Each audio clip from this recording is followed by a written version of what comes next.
मैं अपने बारे में थोड़ा बताता हूँ यार, जिससे कि बुक्स कौन सी यूज करनी है वो सब बताऊंगा। डोंट वरी, आज की क्लास में हम वार्तालाप ही करेंगे, आप मेरे से डाउट पूछोगे। ठीक है, मैं थोड़े थोड़े कमेंट्स देख रहा हूँ। और जो ऊपर एक क्वेश्चन टैब है, क्वेश्चन टैब दिख रहे हैं ना यार, कुछ क्वेश्चन आ रहा होगा उसमें, आप टाइप करके डाल सकते हो। वो मैं क्लास के लास्ट में देखता हूँ। फील आ रही है? तो अभी मैं आपके कमेंट्स देखूंगा। जैसे ही 2 घंटे पूरे हो जाएंगे उसके बाद मैं सिर्फ आपके क्वेश्चन टैब देखूंगा। ठीक है? क्या फील आ गई? ग्रेट। ओके। अच्छा, आपका नीचे होता है, मुझे वो क्वेश्चन टैब जैसे ही आप टाइप करते हो मेरे को ऊपर दिखाई देता है, वो रजिस्टर ऊपर होता है। चलो ग्रेट। अब मैं थोड़ा सा अपने बारे में बता देता हूँ आपको। माय नेम इज अमन। ठीक है। अभी अभी मैं 23 साल का हुआ हूँ, तो मेरे को 23 अच्छा नहीं लगता, तो तुम मुझे 22 साल का कह सकते हो। आज से 4 साल पहले मैं भी 12th क्लास में था। ठीक है।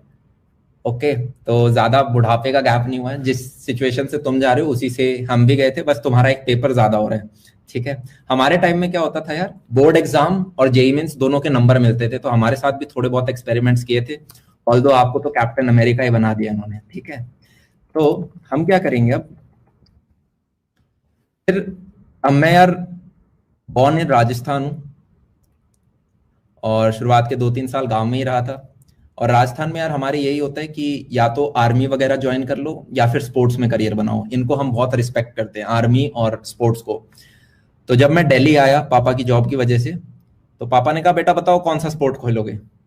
तो मैंने यार कोई सा स्पोर्ट खेल नहीं रखा, तो मैंने बोला क्रिकेट खेलूंगा। ठीक है। फिर पापा ने कहा बेटा क्रिकेट में तो 11 लोगों की टीम होती है, तो है ना तुम 10 लोगों पे डिपेंडेंट रहोगे। तो ऐसा कर टेनिस खेल, टेनिस वन मैन गेम होता है, अगर तेरे में दम होगा तो निकाल लेगा। मेरे को टेनिस का टी नहीं पता था, मैंने कहा एज यूजुअल ओके पापा। तो पापा ने कहा ठीक है, तो मैंने लॉन टेनिस खेलना स्टार्ट किया। ये मैंने स्टार्ट किया था अपनी 3rd क्लास के अंदर। और मैंने स्कूल भी वही ज्वाइन करा था, मैंने अपना स्कूल बदलवाया था। मैं ऐसे स्कूल में गया था जिस स्कूल के अंदर लॉन टेनिस ग्राउंड हो, जिससे कि मैं ब्रेक वगैरह में प्रैक्टिस कर सकूं। वो पापा होते हैं ना, मम्मी पापा छोटी एज में हर छोटे छोटे चीज को देखते हैं कि ये भी इसे मिले, ये भी मिले। अब लकीली मेरे पेरेंट्स ने मुझे स्पोर्ट्स में डाला। और धीरे धीरे क्या है कि यार ये भी था कि पढ़ाई भी अच्छी चले। तो मेरे पापा का हमेशा यूं था, जिस बच्चे की मैथ्स प्लस इंग्लिश स्ट्रांग है वो बच्चा कुछ भी कर सकता है इस दुनिया में, और ये रियलिटी है। अगर आपकी एक लैंग्वेज जो कि इंग्लिश प्लस मैथ्स सही है, तो अब आप कुछ भी उखाड़ सकते हो। और ये मैंने अपना जो लाइफ का फर्स्ट सेमिनार लिया था, वहां पे भी जो हमारे आगे मेंटर थे उन्होंने हमें बताया था, विच इज अ फैक्ट। तो बचपन से पापा जी ने मैथ्स स्ट्रांग रखी, और 10वीं क्लास तक की तुम्हें मैथ्स पता भी है कैसी होती है। तुम क्लास में हाईएस्ट नंबर ले आते हो, आर डी शर्मा निकाल लेते हो, कर लेते हो कुछ कुछ। ठीक है। तो मैथ्स इंग्लिश दो पे ध्यान रखा। और 7th क्लास में पापा ने कहा चलो बेटा एंट्रेंस टेस्ट दो और डीपीएस वसंत कुंज में आ जाओ। तो मैं डीपीएस वसंत कुंज में आ गया। ठीक है। ये लक्ष्मण पब्लिक स्कूल था, लक्ष्मण पब्लिक स्कूल एलपीएस, और 7th क्लास में मैं डीपीएस वसंत कुंज में आ गया। फिर वहां पे भी लॉन टेनिस कोर्ट थे, अच्छी बात ये थी। और लगभग 10th तक मैं वहीं रहा। उसके बाद 11th क्लास में किसी ने कहा कि डीपीएस वसंत कुंज से भी अच्छा एक और स्कूल होता है, और वो है डीपीएस आरके पुरम। और उससे भी अच्छी बात ये कि मेरे घर के पास था। तो इसका एक एंट्रेंस टेस्ट होता है 11th क्लास के अंदर। ठीक है। और वो मैंने दिया और वो भी क्लियर हो गया था। तो फिर मैं आ गया डीपीएस आरके पुरम में। और मुझे आरके पुरम एक कारणवश और भी अच्छा लगता था। वो कारण ये था कि 9th क्लास में मैं आपका नेशनल्स खेलने गया था। तो नेशनल्स जब मैं खेलने गया था, इंटर डीपीएस हुआ था। तुम्हें पता है ऑल ओवर इंडिया कितने डीपीएस है? मैंने 9th क्लास में देखा था, तब 125 डीपीएस थे। तो इन सबका कंपटीशन हुआ था। और आपका होता है ना यार कि ओपन होता है, अंडर 14 होता है, अंडर 16 होता है, अंडर 18 होता है, फिर एक ओपन होता है। बेसिकली अंडर 18 को ही ओपन बोलते हैं। तो मैं ओपन कैटेगरी में खेलने गया था 9th क्लास में। मेरा लॉन टेनिस बहुत सॉलिड था, मतलब दिन में 5-5 घंटे मैंने लॉन टेनिस खेला है, 3rd क्लास से लेके 11वीं क्लास तक। तो उसमें मैं सेकंड आया, डीपीएस वसंत कुंज सेकंड आया। और फर्स्ट पता है कौन आया था? फर्स्ट आया था डीपीएस आरके पुरम। तो जब मैं 11th क्लास में जा रहा था, आई वाज लाइक यस, अब मैं स्कूल में आऊंगा और अपन गोल्ड लेके आएंगे। तो स्पोर्ट्स में थे पूरे। फिर जैसे ही 11th के अंदर आए, तो पापा जी ने क्या कहा, बेटा स्कूल तो डीपीएस आरके पुरम मिल गया है, पर अब ये बताओ स्पोर्ट्स खेलोगे या फिर पढ़ाई करनी है, इंजीनियरिंग करनी है? अब मैंने पापा को कहा पापा स्पोर्ट्स खेलना है, आज तक वही खेला हमने। तो पापा बोले ठीक है बेटा इंजीनियरिंग कर लो। तो ऑप्शन तो होता नहीं था, एज अ गुड बॉय मैंने बोला ओके ठीक है इंजीनियरिंग कर लेते हैं। तो हम जब अब स्पोर्ट्स खेलने का यार मेरे को एक बहुत फायदा हुआ लाइफ में, और वो ये था कि नेवर गिव अप वाला एक वो आ जाता है। क्योंकि जब मैं थर्ड क्लास से खेलना स्टार्ट किया था, इनिशियली मैं कभी भी गेम नहीं जीतता था।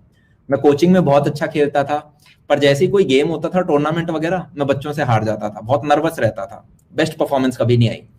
पर वो खेलते खेलते 3-4 साल में धीरे धीरे हम जीतना स्टार्ट हुए। और स्पोर्ट्स आपको नेवर गिव अप स्ट्रैटेजी देता है, नेवर गिव अप, समझ रहे हो, हंटर, टाइगर, राइट। तो शायद मैं 10th क्लास तक उतना पढ़ा नहीं, नंबर अच्छे आ जाते थे मैथ्स वगैरह में, पर उसने एक ऐसी चीज थी, वो थी फाइटर स्पिरिट। वो क्या थी? फाइटर स्पिरिट, वॉरियर स्पिरिट, ठीक है, कि भाई खेलेंगे, धूप के 3 बज रखे हैं फिर भी हम खेलेंगे। ओके। अब जब हम 11th में आए, तो यार 11th में तुम्हें पता चलता है कि जिस मैथ्स में तुम सोच रहे थे तुम स्ट्रांग हो, उसमें तुम स्ट्रांग नहीं हो। क्योंकि एकदम से सिलेबस बढ़ जाता है, एकदम से जज्बात बदल दिए, माहौल बदल देते हैं वो, हाँ या ना। तो फिर भी यार क्योंकि बिलीफ था कि हाँ मैथ्स अच्छी है, तो मैंने क्या पकड़ा कि यार मैथ्स को है ना टाइम देंगे तो हो जाएगी। मैथ्स को टाइम दिया, इतना टाइम दिया कि फिजिक्स और केमिस्ट्री छूट गए। फील आ रही है? थोड़ा थोड़ा केमिस्ट्री पसंद था तो चलो केमिस्ट्री को पकड़ लिया, पर फिजिक्स मेरा एकदम छूट गया था। फिजिक्स मेरा एकदम छूट गया था। तो इवेंचुअली क्या हुआ, मैथ्स में नंबर आ रहे हैं, केमिस्ट्री में नंबर आ रहे हैं, पर फिजिक्स समझ में ही नहीं आ रहा। टीचर भी कुछ ऐसे ही थे, ठीक है। और मेरा ट्रैवलिंग में टाइम जा रहा है, 1-2 घंटे में दूर जाता था कोचिंग में, और फिर वापस आता था, डीटीसी के सारे रूट पता चल गए थे, ठीक है। तो फिर ऐसे करते करते धक्का खाते खाते हम 12th में पहुंचे। और 12th में था यार बोर्ड में अच्छा स्कोर करना है, क्योंकि उससे जेईई मेन की रैंकिंग आएगी, बोर्ड इज ऑल्सो काउंटेड। अब मैंने कहा यार क्या करें, तो मैंने एक डिसीजन लिया, कोचिंग इंस्टीट्यूट छोड़ो। वहां पे देख लिया मैंने, कुछ निकल के नहीं आ रहा, इतना मजा नहीं आ रहा। मैं घर में बैठा और मैंने पर्सनल ट्यूशन लगाया था उस टाइम। पर्सनल ट्यूशन मतलब मैं जाता था कहीं पे, उनसे पढ़ के आता था, फिर वापस आता था। ट्रैवलिंग टाइम अभी भी कम नहीं हुआ था, पर अब मुझे इंडिविजुअल ट्यूशन मिल गया था। इंडिविजुअल मतलब मेरी क्लास में बच्चे कम थे, 10-15 बच्चे होते थे और उन्हीं में पढ़ते थे। और टीचर क्या होता है, फिर फोकस ज्यादा होता है आपके ऊपर। तो मैंने यार फिजिक्स को अपना मेन स्ट्रेंथ बनाया, वहां से मैंने दोबारा उठाई, ठीक है। और केमिस्ट्री जो थी वो वैसी की वैसी स्ट्रेंथन रही। मैथ्स पे मैंने अपना टाइम थोड़ा कम किया। और इवेंचुअली ये हुआ, जब मैं 11th में था यार, मेरे फिजिक्स में बहुत कम नंबर आते थे। हमारे टाइम में 120 नंबर का पेपर होता था। तो कभी कभी ऐसे होता था कि भाई 15 तक आए हैं, मेरे मेरे 25 तक आए हैं, ठीक है, इस तरह के नंबर आ रहे हैं। पर जैसे ही मैं 12th में आया और फिजिक्स को एक बार समझ के पढ़ना स्टार्ट किया, ये सेम चीज में मेरे सब्जेक्ट, मेरा पहला जंप पता है क्या आया था? मेरा पहला जंप मुझे याद है, 120 का पेपर हुआ था और मेरे 105 आए थे, फिजिक्स के जो शुरुआत के 2 चैप्टर हैं। और मैंने कहा भाई साहब, इतने तो ना केमिस्ट्री में है ना मैथ्स में है, मतलब अगर इस सब्जेक्ट को ढंग से पढ़ा जाए तो ये मजे दिला सकता है। और वहां से फिजिक्स के साथ एक प्रेम जुड़ गया, ठीक है। और कुछ कुछ हुआ, फिर इतने में यार आपको पता भी नहीं चलता कि आपको पता चला आपकी 11th कैसे बीत गई। नहीं, ऐसे लगता है कि कल की बात थी, अभी तो 10th का रिजल्ट आया था, अब 12th में आ गए। सिमिलरली 12th भी निकल जाएगी। हम आए, अब यार आईआईटीज में मेरे को मिली थी बहुत लोअर चॉइस, ये बीएचयू वगैरह नहीं होते, ये सब मिले थे। तो उससे बेटर मेरे को पहले ही पता था मेरी औकात नहीं है आईआईटी वाली। मैं स्पोर्ट्स का बंदा हूँ, मुझे जो पता था कि आईआईटी के अंदर मेरे को कंप्यूटर साइंस वगैरह नहीं मिलेगा, जो मिलेगा कोई छोटी ब्रांच मिलेगी, छोटा कॉलेज मिलेगा।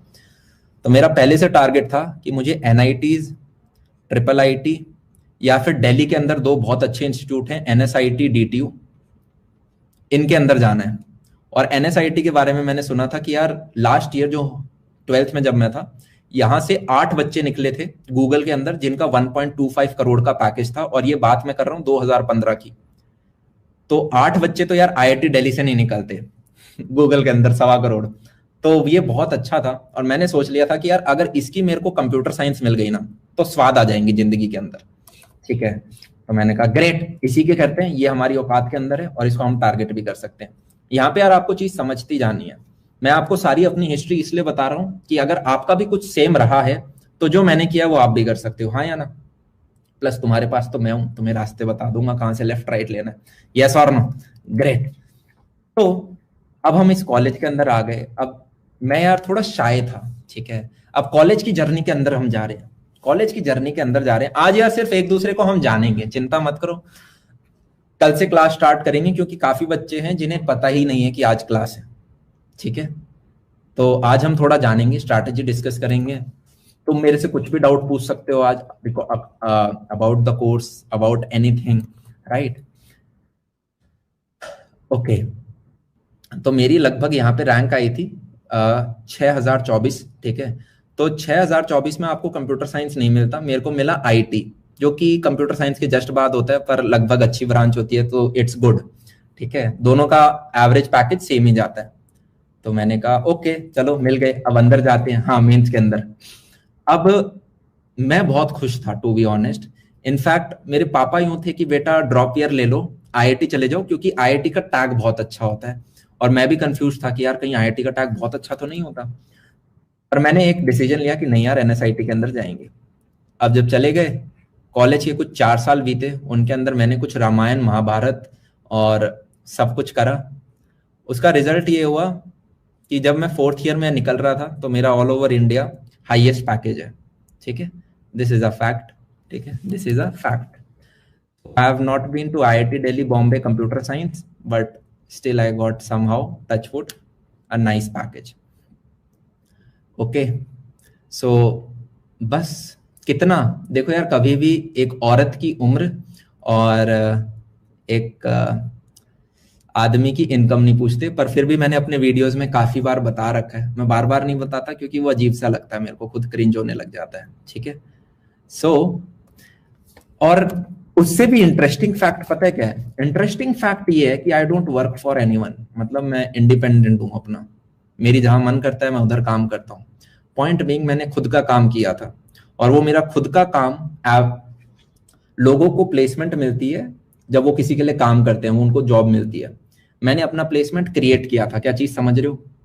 मैं आज के दिन 6 से 7 काम करता हूं, फील आ रही है? ठीक है, ग्रेट।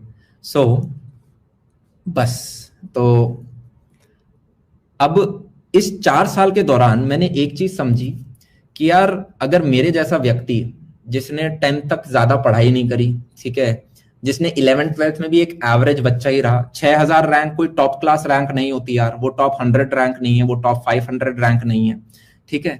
पर जो भी चीजें मेरे साथ हुई उनका मुझे एक प्लस पॉइंट दिखता है। क्या ये चीज समझ में आ रही है भैया? प्लस पॉइंट कैसे? जैसे मैंने आपको शुरुआत में बताया, मैंने शुरुआत में बचपन में स्पोर्ट्स खेला, वो मेरा सबसे प्लस पॉइंट मुझे लगता है। वो मेरी कमी नहीं है कि यार बचपन में मुझे आरडी शर्मा निकालनी चाहिए थी, बचपन में मुझे और पढ़ना चाहिए था, आईआईटी जेईई की तैयारी नहीं, अच्छा हुआ मैंने स्पोर्ट्स खेला, हेल्दी रहा, ठीक है, फाइटर स्पिरिट आई। फिर सिमिलरली जब मैं 11th के अंदर आया, तो यहाँ पे मैंने और फाइट मारी। मुझे 11वीं में कुछ समझ में नहीं आ रहा था मेरी जिंदगी के साथ क्या हो रहा है, मेजोरिटी बच्चों की तरह कर रहे हैं, हसल में लगे हुए हैं। पर ये भी एक बहुत अच्छी चीज है क्योंकि इसने हसल करना सिखाया है, हाँ या ना? कुछ समझ में नहीं आ रहा है, तुम 2 घंटे की ट्रैवलिंग कर रहे हो, बस पकड़ के जा रहे हो, वापस आ रहे हो, 3 टीचरों से पढ़ रहे हो।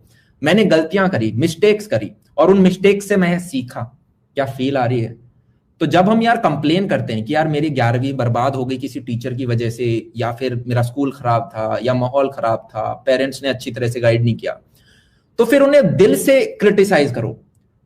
जिंदगी में अगर कोई चीज किसी की वजह से खराब हो रही है तो उसी की वजह से अच्छी भी हो रही है। उस खराब माहौल ने आपको फाइट और हसल करना सिखाया है, राइट और नो? वो 11वीं अगर मेरी उतनी खराब नहीं जाती तो आज मैं वो नहीं होता जो मैं हूं। फील आ रही है? तो हमें हर चीज की प्लस साइड भी देखनी है। ग्रेट। सो फिर 12th के अंदर आए, 12th के अंदर कुछ कुछ सीखा। यहाँ पे हम ये सीखे कि यार किसी चीज को पकड़ के अगर करना स्टार्ट करते हैं और उस पर प्रैक्टिस करें, कंसिस्टेंट रहें, तो ऐसी कोई चीज नहीं है जो हम नहीं कर सकते। ऐसी कोई चीज नहीं है जो हम नहीं कर सकते, ठीक है, ग्रेट। अब जब मैं कॉलेज के अंदर आया तो मैं ये